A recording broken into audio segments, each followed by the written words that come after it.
ഈ ഒരു വീഡിയോയിലൂടെ കുറച്ച് പ്രധാനപ്പെട്ട അപ്ഡേറ്റുകൾ നമ്മൾ നോക്കുന്നുണ്ട്. എന്തായാലും അതിലേക്ക് പോകുന്നതിന് മുമ്പ് നിങ്ങൾ ലൈക്ക് എന്ന് പറയുന്നത് വളരെയധികം ഇമ്പോർട്ടൻ്റ് ആണ്. സോ ലൈക്ക് ചെയ്തിട്ട് വീഡിയോ കാണാനായിട്ട് ശ്രമിക്കുക.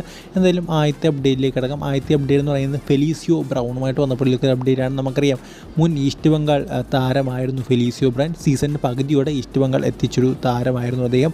എന്തായാലും അദ്ദേഹം ഇപ്പോൾ ഒരു തായ് ലീഗ്, അതായത് തായ് ഫസ്റ്റ് ഡിവിഷൻ ക്ലബ്ബിലേക്ക് മൂവ് ചെയ്തിരിക്കുകയാണെന്നാണ് നമുക്ക് മനസ്സിലാക്കാൻ സാധിക്കുന്നത്. ആ ഒരു ക്ലബിൻ്റെ പേര് മൊന്താങ് യുണൈറ്റഡ്, അങ്ങനെ എന്തോ പേര് പറയുന്നൊരു ക്ലബ്ബാണ്. സോ അവിടേക്ക് അദ്ദേഹം ജോയിൻ ചെയ്തിട്ടുണ്ട്. ഒരു സെൻട്രൽ ഫോർവേഡാണ്. ഇനി മറ്റൊരു അപ്ഡേറ്റ് എന്ന് പറയുന്നത് നമ്മുടെ കോമൽ തട്ടാലുമായിട്ട് വന്നപ്പോൾ ഒരു അപ്ഡേറ്റാണ്. നമുക്ക് എല്ലാവർക്കും അറിയാവുന്നൊരു കാര്യമാണ്. അദ്ദേഹം ജംഷഡ്പൂർ വിട്ട് ചെന്നൈയിൻ എഫ് സിയിൽ ഇപ്പോൾ എത്തിയിരിക്കുകയാണ്. എന്തായാലും ഒരു മാസം മുമ്പേ ആണെന്ന് തോന്നുന്നു അദ്ദേഹം ട്രെയിനിങ് നിൽക്കുന്നൊരു ഇമേജ് ലീക്ക്, അങ്ങനെയാണ് എല്ലാവരും പറഞ്ഞത് അദ്ദേഹം ചെന്നൈയിൻ എഫ് സി ജോയിൻ ചെയ്ത്. നല്ലത് ചെന്നൈയിൻ എഫ് സിയുടെ ഭാഗത്തു നിന്ന് ഒഫീഷ്യലായിട്ടുള്ള സംഭവങ്ങളൊന്നും തന്നെ ഉണ്ടായിട്ടില്ല. എന്തായാലും അദ്ദേഹം ഇനിയും ഇന്ത്യൻ സൂപ്പർ ലീഗ് സ്ക്വാഡിൽ ഉണ്ടാകുമോ അതോ ഡ്യൂറൻ കപ്പ് സ്ക്വാഡിൽ ഉണ്ടാകത്തുള്ളൂ എന്നുള്ള കാര്യങ്ങളാണ് ഇപ്പോൾ ചർച്ച ചെയ്തുകൊണ്ടിരിക്കുന്നത്. എന്തായാലും ഇത്രയും നാൾ, ഈ ജംഷഡ്പൂർ എഫ് സിയിൽ നിന്ന് പോയിട്ട് ഇത്രയും നാളിന് ശേഷം ഇപ്പോൾ ഇത് അദ്ദേഹം ഒരു എന്താ പറയുക താങ്ക് യു അല്ലെങ്കിൽ ഗുഡ് ബൈ പോസ്റ്റ് ഇട്ടിരിക്കുകയാണ് ഫാൻസിനോടും. ജംഷഡ്പൂരിൻ്റെ എല്ലാ ഫാൻസിനോടും അതുപോലെ ക്ലബിനോടൊരു താങ്ക് യു പോസ്റ്റ് ഇട്ടിരിക്കുകയാണ്. എന്തായാലും അത് നിങ്ങൾക്ക് ഇപ്പോൾ സ്ക്രീനിൽ കാണാൻ സാധിക്കും.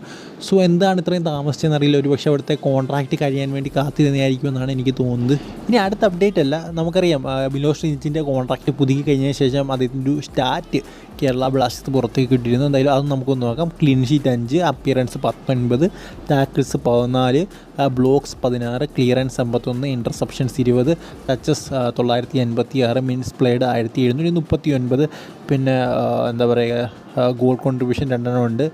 പിന്നെ 1965 മിനിറ്റ് പ്ലേഡ്, അതായത് ടോട്ടലായിരിക്കും അദ്ദേഹത്തിൻ്റെ ഫുൾ കരിയർ. ISL-ലും KBFC കരിയറൂടെ ഇൻക്ലൂഡഡാണ്. അതായത് ISL-ൽ മാത്രം അദ്ദേഹം 19 മത്സരം കളിച്ചിട്ടു. അതാണ് വ്യത്യസ്തമായിട്ട് എഴുതിയിരിക്കുന്നത് 19, 22.